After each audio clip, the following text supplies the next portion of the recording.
నేను వీఆర్ బదుల ఆప్ నేతల సంబరాలు. మద్యం కేసులో కేజ్రీవాల్, మనీష్ సిసోడియా సహా 23 మందికి క్లీన్ చిట్ ఇస్తూ ట్రయల్ కోర్టు ఇచ్చిన తీర్పుపై తెలంగాణ ఆమ్ ఆద్మీ పార్టీ హైదరాబాద్లో సంబరాలు జరుపుకుంది.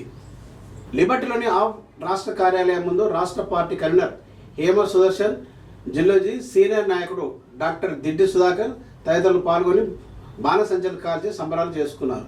ఈ సందర్భంగా డప్పు చప్పులకు నృత్యాలు చేశారు. అధికారం కోసం ప్రధాని మోదీ, అమిత్ షాలు ఈ కుట్ర పన్నారని, మద్యం విధానంపై తప్పుడు కేసు నమోదు చేసి పార్టీని లేకుండా చేయాలని చూశారని హేమ సుధాకర్ ఆరోపించారు. సిబిఐ నమోదు చేసిన అక్రమ కేసులో క్లీన్ చిట్ ఇస్తూ న్యాయస్థానం చారిత్రక తీర్పు ఇవ్వడంపై ఆనందం వ్యక్తం చేశారు.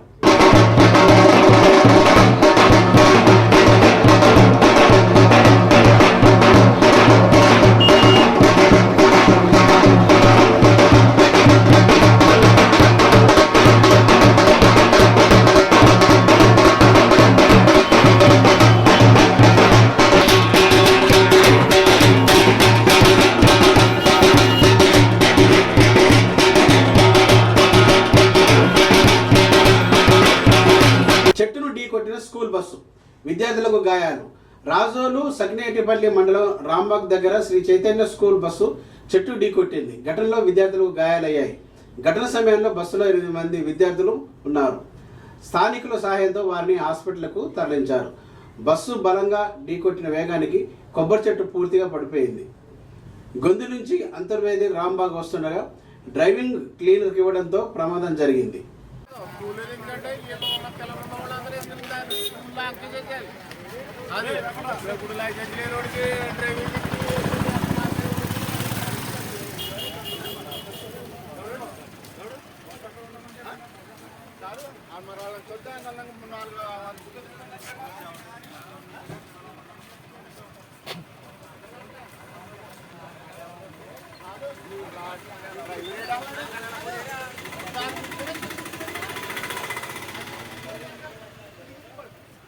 మహిళా సర్పంచ్ను బంధించిన కూటమి నేతలు. అనకాపల్లి కూటమి నేతలో విభేదాలు రచ్చకెక్కాయి. టీడీపీ నేతలు ఒక బీజేపీ బీసీ మహిళా సర్పంచ్ను కాసేపు బంధించారు. అచ్యుతాపురం మండలం నునుపర్తి గ్రామంలో ఘటన జరిగింది. అధికారులు శుక్రవారం రాత్రి నునుపర్తి గ్రామంలో గ్రామ సభ నిర్వహించారు. తాము వ్యతిరేకించే అంశాలకు ఎలా ఆమోదం తెలుపుతున్నారని టీడీపీ నేతలు సర్పంచ్పై దాడికి ప్రయత్నించారు. సమావేశం రద్దు చేస్తూ ఉత్తర్వులు ఇవ్వాలని పట్టుబట్టారు. కుదరదని చెప్పిన సర్పంచ్ అనురాధ సహా సెక్రటరీ మధును వారు బంధించారు. రాత్రి 10 గంటలు అవుతున్నా బీసీ మహిళా సర్పంచ్ను విడిచిపెట్టలేదు. తర్వాత వదిలిపెట్టారు.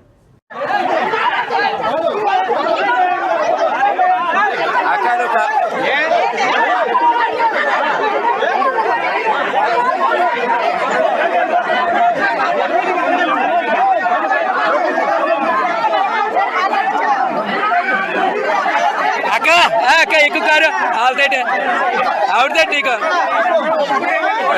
ఆవిడతే నీకెందుకు రే సన్ముఖ రే సన్ముఖ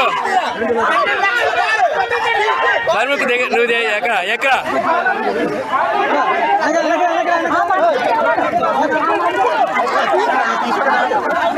ముదిరిందిలే చూసుకుందాం.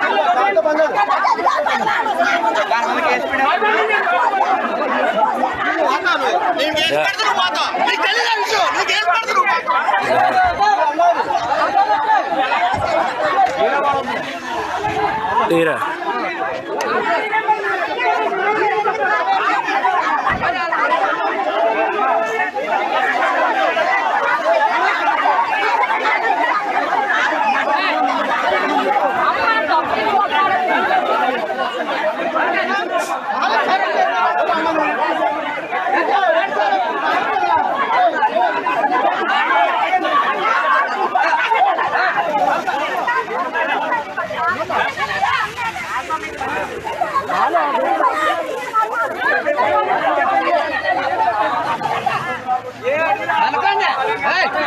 అనంతపురంలో క్రమశిక్షణ మహాభియాన్లో ముఖ్య అతిథిగా హాజరైన బీజేపీ రాష్ట్ర అధ్యక్షుడు పివిఎన్ మాధవ్.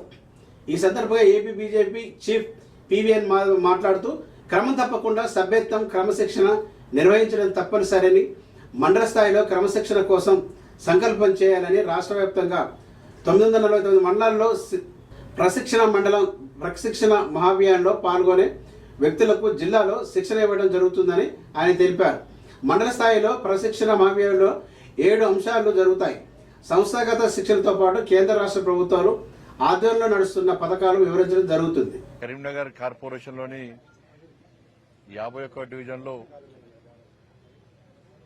దాదాపు 16 లక్షలతోని ఒక డ్రైనేజ్ నిర్మాణం కోసం ఇలా పనులు ప్రారంభించడం జరిగింది. మొన్న జరిగినటువంటి ఎన్నికల సందర్భంగా ఇక్కడ స్థానిక కార్పొరేటర్గా భారతీయ జనతా పార్టీ తరఫున పోటీ చేసినటువంటి బండారి వేణు గారిని దాదాపు 1000 ఓట్ల భారీ మెజార్టీతో ఇక్కడ ప్రజలు గెలిపించడం జరిగింది. ఆ సందర్భంగా ఎన్నికల ప్రచారం సందర్భంగా ఇక్కడ బర్నింగ్ ఇష్యూ ప్రజలందరూ ఇబ్బంది పడుతున్నారు. వర్షం వస్తే చిన్నపాటి వర్షానికే ఇబ్బంది పడేటువంటి పరిస్థితి కాబట్టి అనేక సంవత్సరాలుగా ఆ సమస్యలు ఇక్కడ ఉన్నది. మొన్న ఎన్నికలప్పుడు బండారి వేణు గారు మాట ఇవ్వడం, నేను కూడా స్థానిక ప్రజలకు మాట ఇవ్వడం, ప్రజలు భారీ మెజార్టీతో గెలిపించడం, అనుకున్న మాట నిలబెట్టుకోవాలనే ఆలోచనతో ఈరోజు గౌరవ మేయర్ గారు, గౌరవ డిప్యూటీ మేయర్ గారి యొక్క సమక్షంలో ఈరోజు ఆ 16 లక్షల డ్రైనేజ్ పనిని ఈరోజు ప్రారంభించడం జరిగింది. ముందుగా అంత భారీ మెజార్టీతో గెలిచినటువంటి ఈ డివిజన్ ప్రజలకు మరొకసారి కరీంనగర్ కార్పొరేషన్ బాధ్యతలు మాకు అప్పచ్చినటువంటి కరీంనగర్ ప్రజలకు హృదయపూర్వక ధన్యవాదాలు తెలియజేస్తూ రాబోయే రోజుల్లో కూడా ఇంకా కేంద్ర ప్రభుత్వం నుంచి తీసుకొచ్చిన నిధుల విషయంలో ప్రత్యేక శ్రద్ధ వహించి గతంలో ఏ విధంగా కేంద్రం నుంచి నిధులు తీసుకొస్తామో రాబోయే రోజుల్లో కూడా అదేవిధంగా ఇంకా కేంద్రం నుంచి నిధులు తీసుకొచ్చే ప్రయత్నం చేస్తాం. రాష్ట్ర ప్రభుత్వం నుంచి వచ్చే నిధుల విషయంలో కూడా రాష్ట్ర ప్రభుత్వం ఒత్తిడి తీసుకొస్తాం. ఎక్కడ కూడా రాజకీయాలకు తావు లేకుండా ఈ పార్టీ ఆ పార్టీ, ఈ వ్యక్తి ఆ వ్యక్తి, ఈ గ్రూపు ఆ గ్రూప్ అనే తేడా లేకుండా, అటువంటి అభిప్రాయ భేదాలు ఇవి లేకుండా అన్ని డివిజన్లను సమాన దృక్పథం చూస్తూ కరీంనగర్ కార్పొరేషన్ ను అభివృద్ది చేయాలొక లక్ష్యంతో మాత్రమే మేము ముందు పోతాం. విమర్శలు, ప్రతి విమర్శలు ఎన్నికల సమయంలో అయిపోయినాయి. అన్ని పార్టీల గౌరవ కార్పొరేట్లకు విజ్ఞప్తి చేస్తున్నా, నాయకులకు విజ్ఞప్తి చేస్తున్నా, ఒకరికొరు విమర్శించుకునేటువంటి పరిస్థితికి పురుషా పెట్టండి. అందరం కలిసి ఇటు కేంద్రం నుంచి ఇటు రాష్ట్రం నుంచి ఏ విధంగా కలిసి నిధులు తీసుకురావాలనో ఒక సమన్వయంతో ముందు వలస బాధ్యత ఉంది. విమర్శలు, ప్రతి విమర్శలను ప్రజలు ఇప్పుడు హర్షించారు. ఆ స్థాయి టైం అయిపోయింది. ఇప్పుడు ప్రజలు కోరుకునేది అభివృద్ది. కాబట్టి అందరం కలిసి అభివృద్ది చేయాల్సిన అవసరం ఉంది. కాబట్టి దీని ఒక గురుతర బాధ్యతగా భావించి అందరూ ముందుకు రావాల్సిందిగా, అందరూ సమన్వయంతో పనిచేసి అన్ని డివిజన్లు అభివృద్ది చెందే విషయంగా ముందుకు రావాల్సిందిగా అందరికీ అప్పీల్ చేస్తా ఉన్నాను. దాంతోపాటు రైతు భరోసా రాష్ట్ర ముఖ్యమంత్రి రైతు భరోసా ఇస్తాడు. మీకు వీడియో కూడా వినిపిస్తుంది. రైతు భరోసా ఇస్తానని రాష్ట్ర ముఖ్యమంత్రి గారు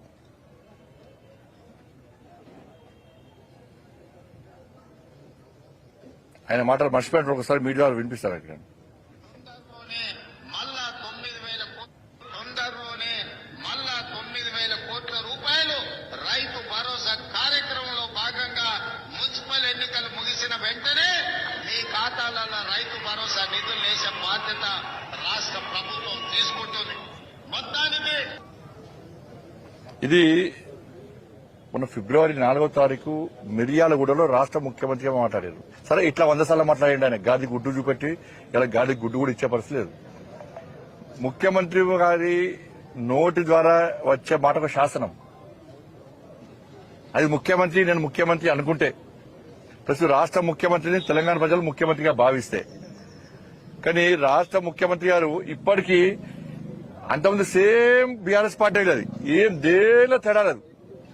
వాళ్ళు ఏం చేసిర్రో, వాళ్ళకి ఎవరైతే శిక్షణ ఇచ్చిర్రో వాళ్ళని పట్టుకొచ్చుకొని రేవంత్ రెడ్డి గారు వాళ్ళ మంత్రులందరూ శిక్షణ పొందినట్టున్నారు. వాళ్ళు ఏ విమర్శలు చేస్తారో గవే విమర్శలు. వాళ్ళు ఎప్పుడు అప్పుడు గూడు పుటాన్ని చేసిరో వీళ్ళు ఇప్పుడు గదే చేస్తున్నారు. ఇచ్చిన మాట ఒక్కటి అమలు పోయారు. ఆచరణ సాధ్యంగానే హామీలు అన్ని ఇస్తారు, నమ్మించుకుంటారు, ఓట్లు వేస్తారు, లాపత్త లేకుండా పోతారు. ఇలా సాక్షాత్తు రాష్ట్ర ముఖ్యమంత్రి గారే మున్సిపల్ ఎన్నికల తర్వాత మీ అకౌంట్ లో పైసలు పడితే 9,000 కోట్ల రూపాయలు రెడీ ఉన్నాయి అన్నాడు. వీళ్ళు ఆల్రెడీ పంటలు వేసుకున్నారు, ప్రజలు ఎదురు చూస్తున్నారు. ఎవిని పైసలు ఈ పైసలు ఇవి ఎప్పుడు వేస్తారు? ఇప్పుడు మొట్టమొదటిసారి ఏం చేసిండు? 15,000 రూపాయలు రైతు భరోసా ఇస్తాడు. మొదటి విడత ఏనేయలే, తప్పించుకొని ఏం చేసిండు? రెండో విడత వేసిండు, మళ్ళీ వేస్తున్నాడు. ఇక మళ్ళీ ఇప్పుడు ఎప్పుడు వేస్తారంటే ఇప్పుడు ఏరియా రైతుల కష్టాలు, రైతులకు అవసరం పడాలి, రైతుల అవసరానికి సహాయం చేయాలని చెప్పి రాష్ట్ర ముఖ్యమంత్రి గారికి ఉండదు. వాళ్ళ ఆలోచనల్లో ఎన్నికల ప్రశ్నప్పుడు వేయాలి, ఓట్లు తీసుకోవాలి. ఎన్నికల సమయంలో రైతు భరోసా వేయాలి, లేకుంటే టీచర్లకు డిఏ ఒకటి ఇవ్వాలి, ఏదో ఒక హామీ సెట్ ఇవ్వాలి, ఓట్లు వేయించుకోవాలి. ఓట్లు అయిపోయినాక మళ్ళీ ఇక లాపత్తలు కూడా మళ్ళీ ఎరిగా. ఇప్పుడు సర్పంచ్ అయిపోయినాయి, మున్సిపల్ ఎలక్షన్స్ అయిపోయినాయి, ఇప్పుడు జెడ్పీటీసీ ఎంపీటీసీ ఎన్నికలు ఉన్నాయి. ఈ ఒక జెడ్పీటీసీ ఎంపీటీసీ ఎన్నికలు వేస్తారంటే నాకు తెలిసి ఇస్తారా వచ్చి ఇక ఇస్తారో అది కూడా ఇది ఒకటే వార్తలు పెడతారు ప్రజలు, దాని ఏం అనుమానం లేదు కదా.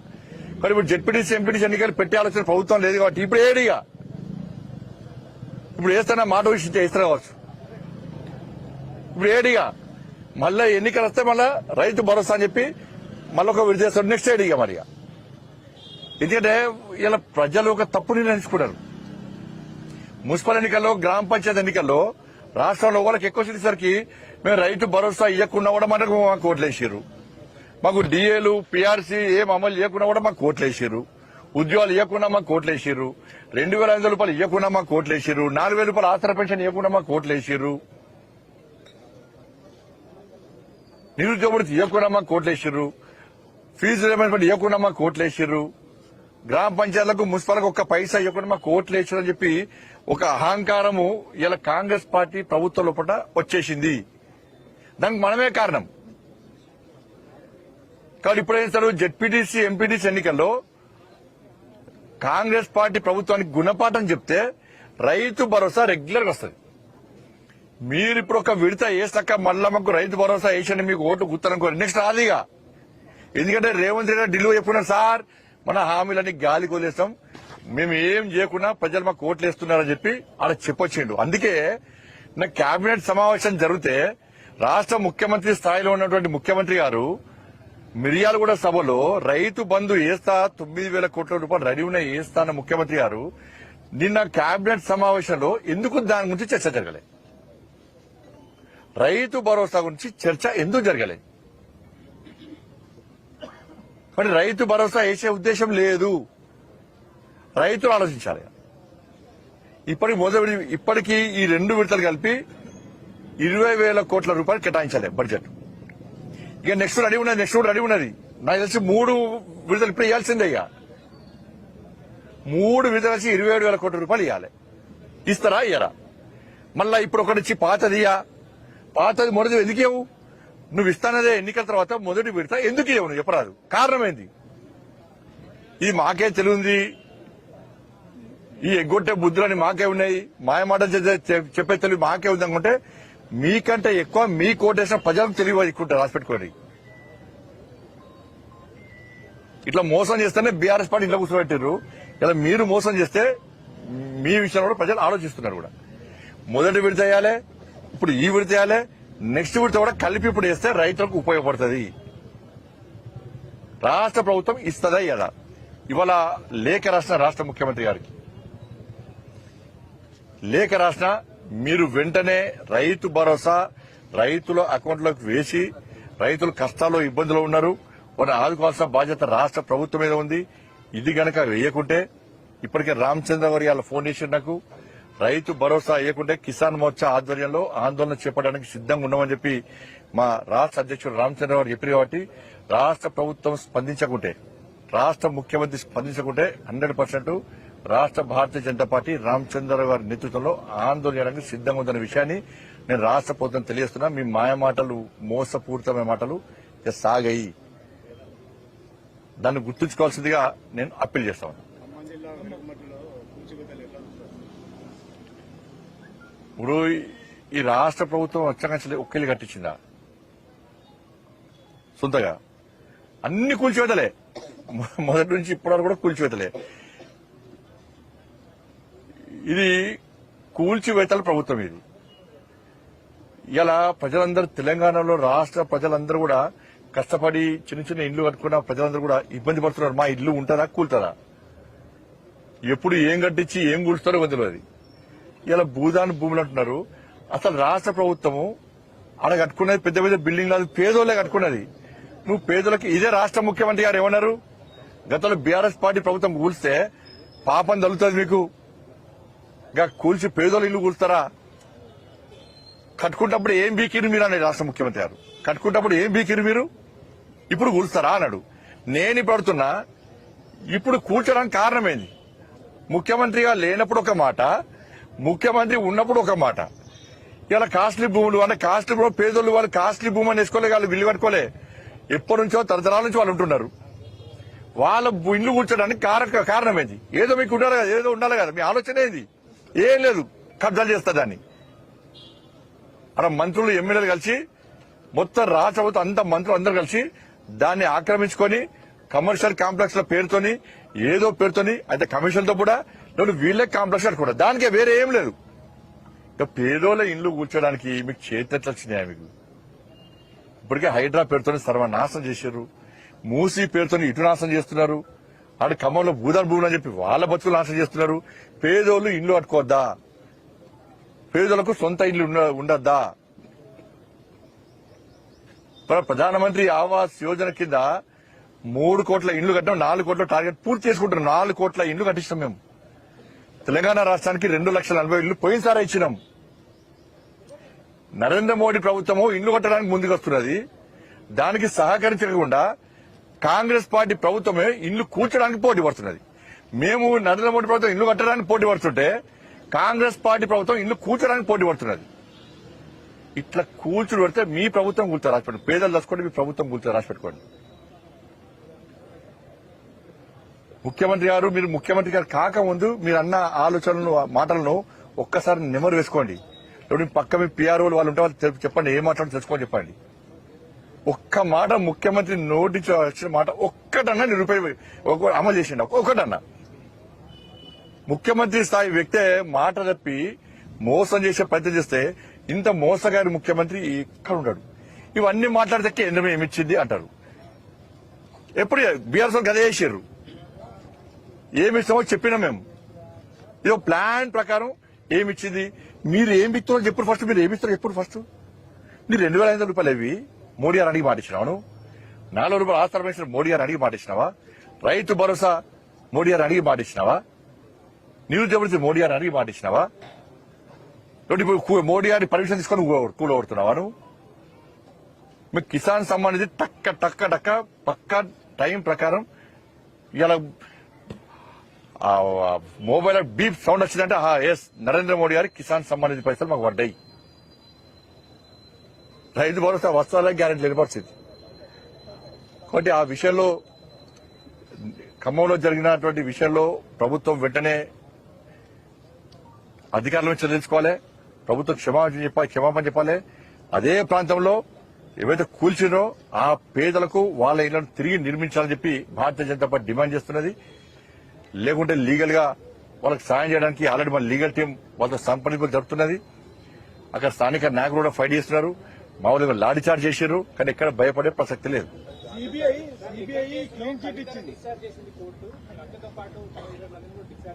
ఇప్పుడా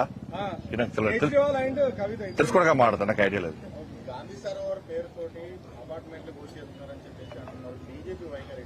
ఇప్పుడు ఇప్పుడే కదా అదే కూర్చుని కామన్ కడితే ఇప్పుడు నాకు కాంగ్రెస్ కడితే నాకు ఫోన్ చేసి చెప్పండి. ఆ ప్రశ్న అడుగుతుంది ఎక్కడైనా కాంగ్రెస్ వాళ్ళు కట్టిరంటే ప్రశ్న అడుగుతుంది సమాధానం చెప్తాను నేను. కూర్చుడు కామన్ అయిపోయింది, రొటీన్ ఇంకా కూర్చుడు కామన్ అయిపోయింది ప్రభుత్వానికి. రాహుల్ గాంధీ మీద కూడా కొంత హాట్ కామెంట్స్. ఇదంతా ప్లాన్ అంతా. ఇప్పుడు ఏమైందంటే జిహెచ్ఎంసీ ఎన్నికల్లో కాంగ్రెస్ పార్టీ ప్రభుత్వం సర్వే ఎంచుకున్నది. కాంగ్రెస్ అంటే మేమేం కలిపే సర్వే ఎంచుకుంటే ఏమైంది, వాళ్ళ 100% ఎంఏఎం కాంగ్రెస్ పార్టీ కలిసి వస్తున్నారు. కాబట్టి ఎట్టి బస్లో 3 కార్పొరేషన్లో భారతీయ జనతా పార్టీకి అనుకూలమైన వాతావరణం ఏర్పడ్డది అలాంటి. ఎందుకంటే హైదరాబాద్ అభివృద్ధికి జిహెచ్ఎంసీ అభివృద్ధికి నిధులు ఇచ్చింది కేంద్ర ప్రభుత్వమే. ఇవాళ ఈ కాంగ్రెస్ ఎంఏఎం కలిసి ఇలా ఓటు బ్యాంక్ రాజకీయాలకు పాల్పడుతున్నది. కాబట్టి ముస్లిం మహిళలందరూ కూడా బీజేపీ వైపు వస్తారని చెప్పి ప్రత్యేకమైన సర్వే రిపోర్ట్ వచ్చింది. ముస్లిం మహిళలందరూ కూడా హైదరాబాద్ పరిధిలో మొత్తం వారు వంచలేక ఒక సర్వే సంస్థ సర్వే చేస్తే 80% ముస్లిం మహిళలు మేము బీజేపీకి ఇస్తామని చెప్పారు. 80% ముస్లిం మహిళలు. ఇవన్నీ చూసినాకనే అంత పొలిటికల్ గేమ్ వీళ్ళది. ఏంటంటే ఇప్పుడు నేను కాంగ్రెస్ తిట్టడం ఎంఐఎం పార్టీ ఏంటంటే కాంగ్రెస్ కు మాకు ఏం సంబంధం లేదు అని చెప్పి చెప్పించుకునే ప్రయత్నం, ఇద్దరు కలిసి మాట్లాడుకునే ప్రయత్నం. ఇప్పుడు నేనేమంటున్నా అంటే నిన్నగాక మొన్నటిదాకా ఎంఐఎం పార్టీ కాంగ్రెస్ కలిసి మున్సిపల్ కార్పొరేషన్ లో ఉన్నారు. ఈ 5 రోజులు ఏం జరిగిందే మీకు? 5 వారం రోజులే. ఈ వారం రోజుల మీ ఇద్దరి మధ్య ఎందుకు వచ్చింది సమస్య? ఎక్కడ వచ్చింది? పైసల కాడ వచ్చిందా? దేని కాడ వచ్చింది? కార్పొరేషన్ ఎన్నికలేమో కాంగ్రెస్ పార్టీ సపోర్ట్ చేస్తారు. ఎన్నికలు కాగానే ఇప్పుడు భాగ్యనగర్లో మొత్తం జిహెచ్ఎంసీ కార్పొరేషన్ ఎన్నికల్లో బీజేపీకి అనుకూలమైన వాతావరణం ఉందని చెప్పి ఇది లోపల ఇద్దరు మాట్లాడుకొని ఇంకా ఏం చెబుతారు, ఇంకా గట్టి చెబుతారు. ఇంకా రేపటి నుంచి మీ మాయమాటలు, మీ డ్రామాలు ఎవ్వరు నమ్మరు. ముస్లిం అంటేనే కాంగ్రెస్, కాంగ్రెస్ అంటేనే ముస్లిం అని చెప్పి ఎంఐఎం పార్టీ కంటే ఒక అడుగు ముందుకేసి కాంగ్రెస్ పార్టీ ముందుకు వచ్చింది. మరి మీ ఇద్దరి మధ్యలో ఎక్కడ చేరింది ఈ వారం రోజుల లోపల చెప్పాలి. ఇప్పుడు కార్పొరేషన్ ఎన్నికల జిహెచ్ఎంసీ గిట్నే చేసారు. మొత్తం బీజేపీకి అనుకూలమైన వాతావరణం చెప్పి కేసీఆర్ కొడుకు పోయి అక్బరుద్దీన్తో మాట్లాడుకుని పివి నరసింహారావు స్టాచ్యూ ఉరగొట్టాలి, ఎన్టీఆర్ స్టాచ్యూ ఉరగొట్టాలి అన్నప్పుడు స్టేట్మెంట్ ఇప్పించాడు. అది డామేజ్ కథ అడ్డం తినక వాళ్ళకే ఉంటాయింది. అది ప్రజలు మనం చెప్పింది వాస్తవాలు నమ్మిరు కాబట్టే ఇలా మాకు అప్పుడు సపోర్ట్ చేశారు. కాబట్టి ఎంఐఎంను కాంగ్రెస్ పార్టీని వేరు అని చెప్పి ప్రజలు చూసే పరిస్థితులు లేరు. ఇలా అసదుద్దీన్ ఓవైసీమో కాంగ్రెస్ అంటాడు, అక్బరుద్దీన్ ఓవైసీమో అప్పుడప్పుడు బీఆర్ఎస్ అంటాడు. ఏంటంటే వాళ్ళ బిజినెస్ పార్ట్నర్స్ వాళ్ళకున్నారు, ఈయన బిజినెస్ పార్ట్నర్ ఈయనకున్నారు. ఇది పరిస్థితి. మీరేమో ఇట్లా అంటున్నారు, ఆయన యోగి ఆదిత్యనాథ్, రేవంత్ రెడ్డి ఇద్దరు ఒకటే. ఆయన బీజేపీ కాంగ్రెస్ కానీ దర్గాలు తర్వాత ఈడ దర్గా కూడా తెలంగాణ రాష్ట్రంలో అంత గేమ్ అంతే. ఎందుకంటే హైదరాబాద్ లో ముత్యాలమ్మ గుడి కూల్చేశారు, ఒక మసీదు కూల్చిరా మసీదు కూర్చోంటారు మేము. ముత్యాలమ్మ గుడి కూల్చేశారు, పెద్దమ్మ తల్లి జుబ్లీసా కూల్చేశారు, నవగ్రహాల గుడి కూల్చేశారు, షాద్నగర్ కూల్చేశారు, సంతోషంలో కూల్చేశారు, పాత బస్సులో కూల్చేశారు, నిన్న మన చాందనగుట్టలో కూల్చేశారు, బాన్స్వాల్లో కూల్చేశారు. ఇట్లా అన్ని రకాలు చేస్తారు. ఇదంతా ఏంటంటే భాగ్యనగర్లో చర్చ జరుగుతున్నది. ఈ కాంగ్రెస్ పార్టీ వచ్చినాక ఎంఐఎం పార్టీకి భయపడి ఈ దేవాలయాల కూల్చివేత ఏంది అని చెప్పి చర్చ జరుగుతుంది. అంటే వీళ్ళు కొత్తగా స్టార్ట్ చేశారు. ఇప్పుడు ఈ సినారియోలో బండి సంజయ్ మొత్తం తన బృందంతో కలిసి భాగ్యలక్ష్మి టెంపుల్ కు పోవడాన్ని ఎలా చూడొచ్చు? బృందం ఏంటన్నా, ఇది ఎన్నికల ముందు మేము ఆల్రెడీ బహిరంగ సభ ఇప్పినాం. మేము కరీంనగర్ లో మా మహాశక్తి అమ్మవారి యొక్క కరుణా కటాక్షంతో పోటీ చేస్తున్నాం. ఆ తల్లి ఆశీర్వాదం మాకు ఉందని చెప్పి వేడుకుంటున్నాము అని చెప్పి మొక్కున్నాం. అదే సందర్భంలో మా గౌరవ కార్పొరేటర్లందరూ కూడా భాగ్యలక్ష్మి అమ్మవారు ఎంత పవర్ఫుల్ మీకు తెలుసు, మాకు తెలుసు. కాబట్టి అటువంటి ఆ తల్లి దర్శనం చేసుకోవడం రాజకీయ కోణంతో చూసింది కాదు. కాబట్టి ఆ తల్లి దర్శనం చేసుకోవడం 10 చేసుకుంటే ఇప్పుడు కాదు. హైదరాబాద్ జిహెచ్ఎంసీ గెలిచినప్పుడు తీసుకుపోయినాం, అంతం కూడా పోయినాం, 10 దర్శించుకోవడం. కాబట్టి దానిలో భాగంగానే ఆ తల్లి దర్శనం కోసం మాత్రం పోయినాం. ఇక అన్ని ఎందుకంటే కరీంనగర్ లో 4500 ఇండ్లు నిషేధిత జాబితాలో ఉన్నాయని చెప్పేసి అధికారులు గుర్తించారు. కూర్చోవచ్చు కూడా కూర్చోవచ్చు. మీ నోటీస్కి వచ్చిందా? మాకు రాలేదు. మీరు ఎట్లా స్పందిస్తారు? నోటీస్ వచ్చాక దాన్ని తెలుసుకోవడానికి మాట్లాడతామన్నా. కాళేశ్వరంలో అవినీతి జరిగింది అనుకుంటున్నారా? బీఆర్ఎస్ కు బీజేపీ సహకరించింది అనేది కాంగ్రెస్ చేస్తున్నారు. ఎందుకు ఎట్లా సహకరించింది? కాళేశ్వరం ఏటీఎం అని చెప్పి మాట్లాడిందే మేము. ఇలా రాష్ట్ర ప్రభుత్వం ఏం చేయాలి? కాళేశ్వరం అవినీతి జరిగింది, 1,00,00,000 కోట్ల అవినీతి జరిగిందా? ఇప్పుడు 9,000 కోట్ల అవినీతి జరిగిందా? రాష్ట్ర ముఖ్యమంత్రికి విచారణ చేసే దమ్ము నాకు లేదు. కేసీఆర్ కుటుంబాన్ని అరెస్ట్ చేసే పౌరుషము, రేషము, రోషము మాకు లేదు. మాతో కాదు, నాకు చేత కాదని చెప్పండి, మేము చూసుకుంటాం. అప్పుడు ఆలోచిస్తాం మేము. ధన్యవాదాలు.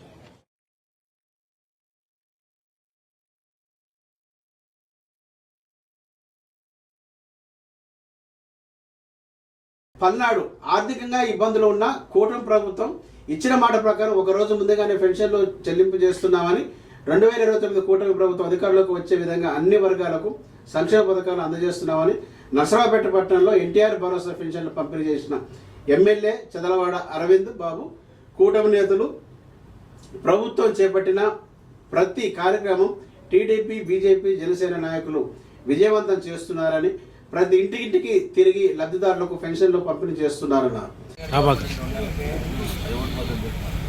మనం 2 ఏళ్ళు కష్టపడతాం. మళ్ళీ తప్పకుండా నాయకులు ఉండాలి, పార్టీ గెలిపించుకోవాలి. హనుమంతరావు కూడా సభ్యత్వం కొట్టించండి అయ్యా.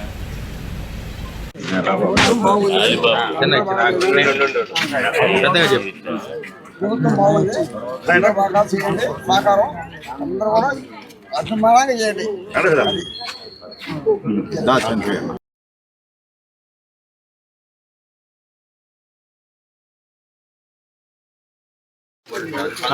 వెనక లైన్లో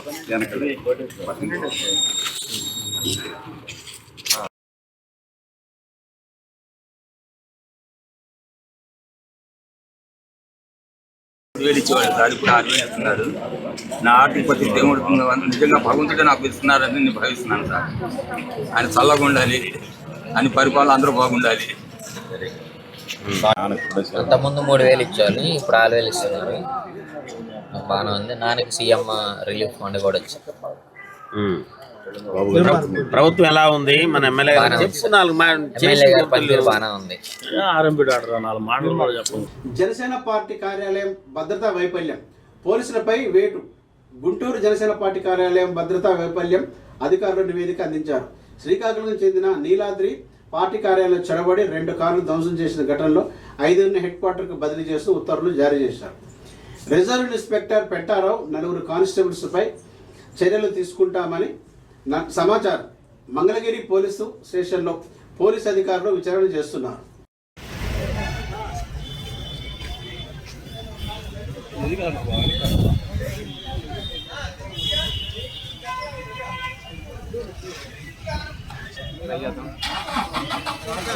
డైలాగులో తెలియ కానీ అది వీళ్ళందరూ లోపల లేకుండా అంటారు. చూస్తాను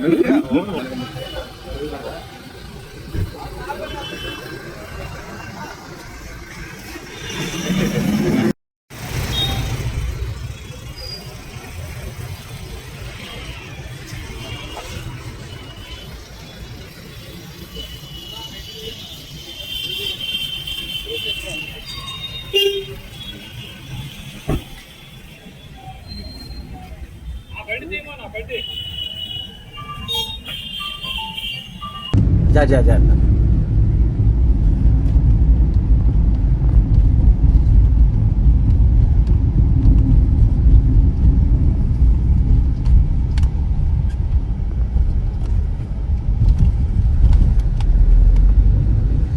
మీరు ఆపోజిట్ వెళ్తే బాగుంటుందండి.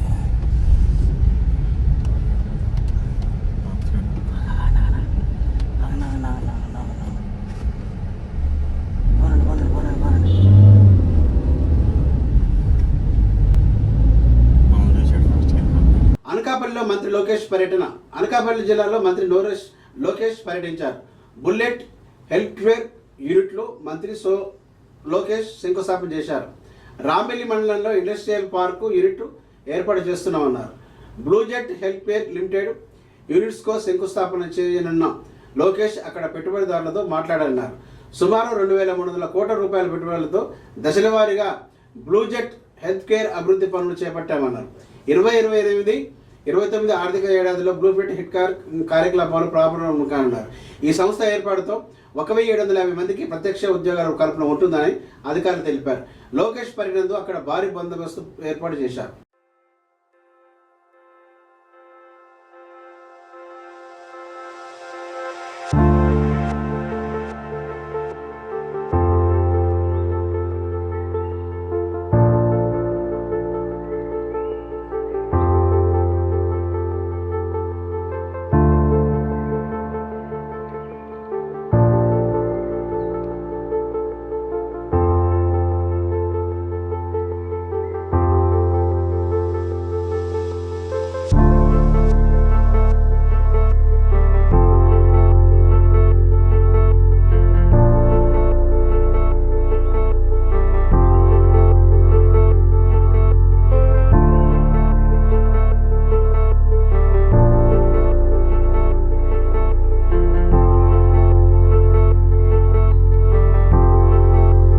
విశాఖపట్నం అనకాపల్లి జిల్లాలో బ్లూ జెట్ పరిశ్రమ శంకుస్థాపన కార్యక్రమంలో పాల్గొనేందుకు విశాఖపట్నం చేరుకున్న విద్యా ఐటీ శాఖల మంత్రి నారా లోకేష్ నేడు ఉదయం విశాఖ తెలుగుదేశం పార్టీ కార్యాలయంలో 82వ రోజు ప్రజా దర్బారు నిర్వహించారు. వివిధ సమస్యలతో బాధపడుతున్న ప్రజలు పార్టీ కార్యకర్తల నుంచి వినతులు స్వీకరించారు. సుప్రీంకోర్టు తీర్పు ప్రకారం సమగ్ర శిక్షణలో పనిచేస్తున్న ప్రత్యేక ఉపాధ్యాయులకు పూర్తి స్థాయి వేతన స్కేలును వర్తింపజేయాలని అనకాపల్లి జిల్లాకు చెందిన నోబల్ టీచర్స్ అసోసియేషన్ ప్రతినిధులు మంత్రి నారా లోకేష్ను కలిసి విజ్ఞప్తి చేశారు. ఫార్మసీలో మాస్టర్స్ చేసిన తనకు ఉద్యోగావకాశం కల్పించాలని విశాఖకు చెందిన ఏ యామిని కోరారు. అనకాపల్లి జిల్లా సీతపాలెం గ్రామ భూ నిర్వాసితులు పునరావాసం, నష్టపరిహారం, సైట్ కేటాయింపులతో పాటు స్థానికులకు ఉపాధి కల్పించేందుకు చర్యలు తీసుకోవాలని గ్రామస్తులు మంత్రి నారా లోకేష్ని కోరారు.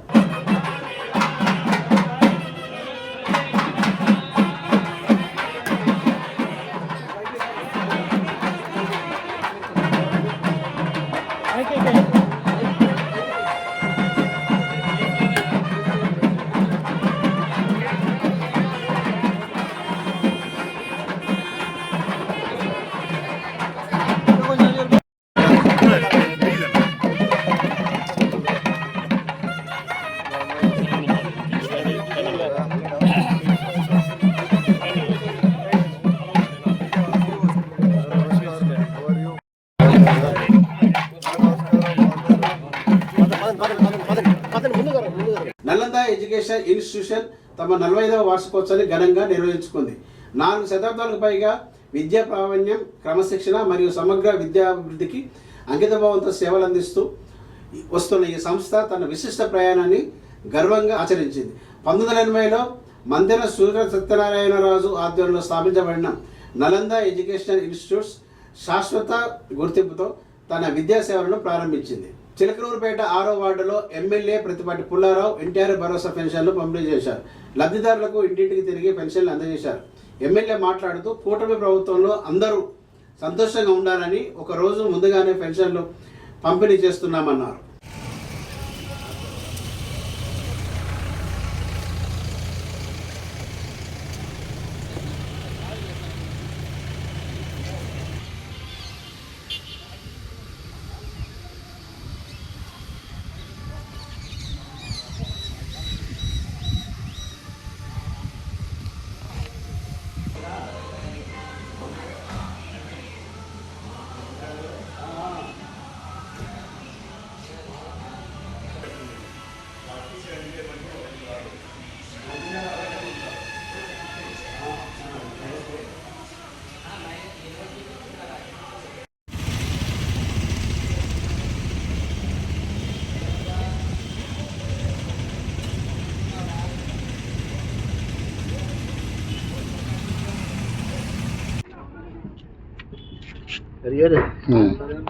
దేవస్థానికి వెళ్ళి ఐదరికి వెళ్ళి బజ్జీలు తిని మన పని ఎక్కేద్దాం. ఆకలి వేస్తున్నా అదేవిధంగా ఏమీ లేవు. నాకు ఈవినింగ్ కానీ వాటర్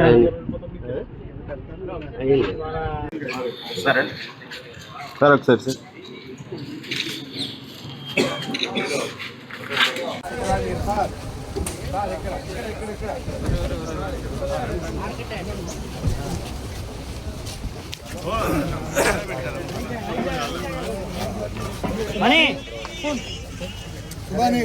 వద్దిల్లాలి పత్తిపాటి పుల్లారావు గారి నాయకత్వం, వద్దిల్లాలి పత్తిపాటి పుల్లారావు గారి నాయకత్వం.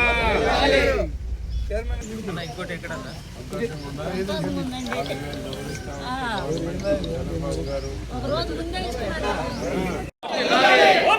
ప్రతిపాటి పుల్లారావు గారి నాయకత్వం, వద్దిల్లాలి ప్రతిపాటి పుల్లారావు గారి నాయకత్వం. తీస్తున్నాడా చూస్తున్నాడు అనుకోండి.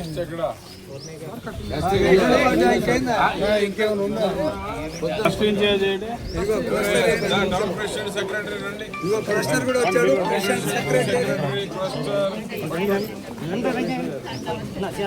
వద్దిల్లాలి పత్తిపాటి పుల్లారావు గారి నాయకత్వం, వద్దిల్లాలి పత్తిపాటి పుల్లారావు గారి నాయకత్వం, వద్దిల్లాలి తెలుగుదేశం పార్టీ, వద్దిల్లాలి నారా చంద్రబాబు నాయుడు గారి నాయకత్వం, వద్దిల్లాలి లోకేష్ బాబు గారి నాయకత్వం.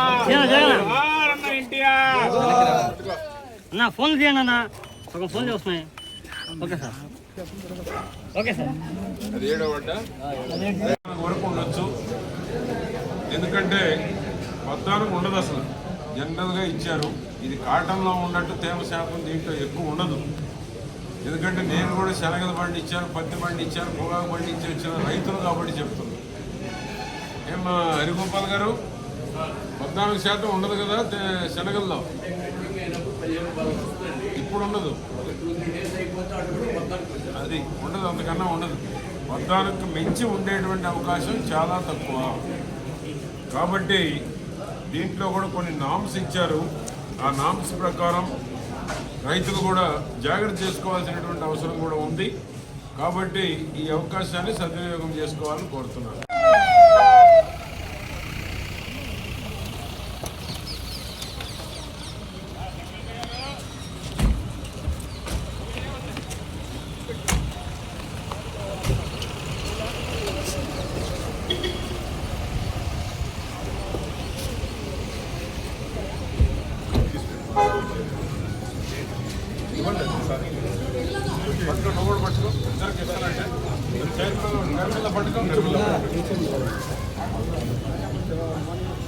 Okay sir.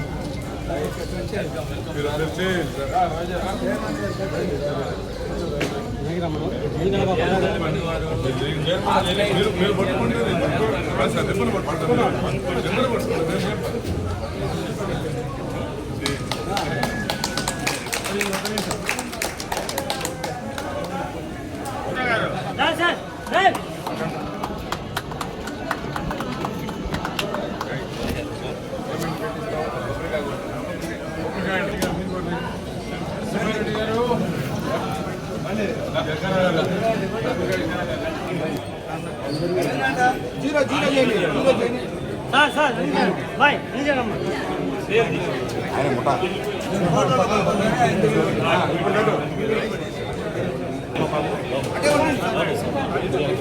వెనకరా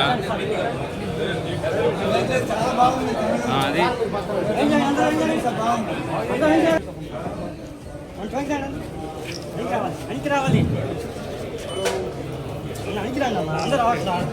రా, నువ్వు రారా, నువ్వు రా. ఫోన్ నెట్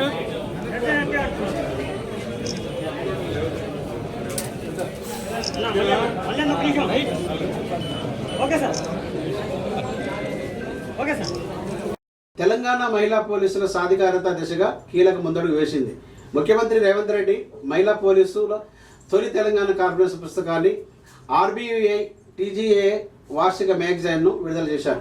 మహిళల నియామకం, శిక్షణ, నాయకత్వ అవకాశాలు పెంపు, మౌలిక వసతుల అభివృద్ధి వంటి అంశాలపై ప్రత్యేక చర్యలు తీసుకోవాలని ఈ సందర్భంగా సీఎం సూచించారు. మహిళా పోలీసుల పాత్రను మరింత బలోపేతం చేయడమే ప్రభుత్వ లక్ష్యమని ఈ సందర్భంగా ఆయన స్పష్టం చేశారు. పల్నాడు సత్తెనపల్లిలోని 18వ వార్డులో ఎన్టీఆర్ భరోసా పెన్షన్లు పంపిణీ చేయడం జరిగింది.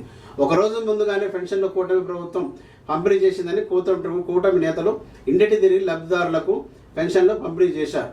పెన్షన్ల పంపిణీలో టీడీపీ జిల్లా ఉపాధ్యక్షులు దరువూరి నాగేశ్వరరావు, కార్యకర్తలు, కూటమి నేతలు భారీ ఎత్తున పాల్గొన్నారు.